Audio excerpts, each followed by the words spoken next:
લોકસભા ચૂંટણી માટે મતદાન ચાલી રહ્યું છે ત્યારે રાજ્ય સરકારના આદિજાતિ અને શ્રમ રોજગાર રાજ્યમંત્રી કુંવરજીભાઈ હળપતિ મતદાન મથકે પહોંચ્યા। પોતાના ગામ માંડવી તાલુકા ઝરીમોરા પ્રાથમિક શાળા ખાતે પહોંચી મતદાન કર્યું હતું। બારડોલી લોકસભા બેઠકના ઉમેદવાર માટે કર્યું મતદાન।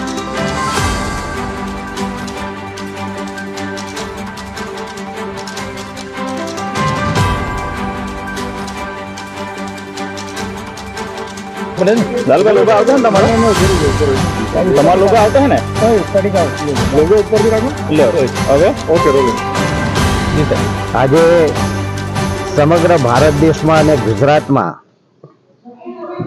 નરેન્દ્રભાઈ મોદી સાહેબને માટે સમગ્ર ગુજરાતની અંદર એક ચૂંટણીનો માહોલ ચાલી રહ્યો હોય ત્યારે આ ચૂંટણીના માહોલને આપણે ઐતિહાસિક પર્વ તરીકે ઉજવીએ અને હું કુંવરજીભાઈ નરસિંહભાઈ હળપતિ ગુજરાત સરકારના મિનિસ્ટર તરીકે સમગ્ર ગુજરાતવાસીઓને નમ્ર અપીલ કરું છું કે આપણા નરેન્દ્રભાઈ મોદી સાહેબે જે નીમ લીધી છે વિકસિત ગુજરાત વિકસિત ભારત, એના માટે તમામ મતદાર ભાઈઓ બહેનોને અપીલ કરું છું વહેલી સવારમાં 7 વાગે મતદાન કરી દેવું જોઈએ અને સાંજ સુધી મતદાન ચાલવાનું હોય ત્યારે કોઈ બાકી ન રહે તેની તકેદારી રાખવું જોઈએ અને આજનો દિવસ તમારા માટે નરેન્દ્રભાઈ મોદી માટે તમારે સૌએ બધાએ ફાળવવાનો હોય।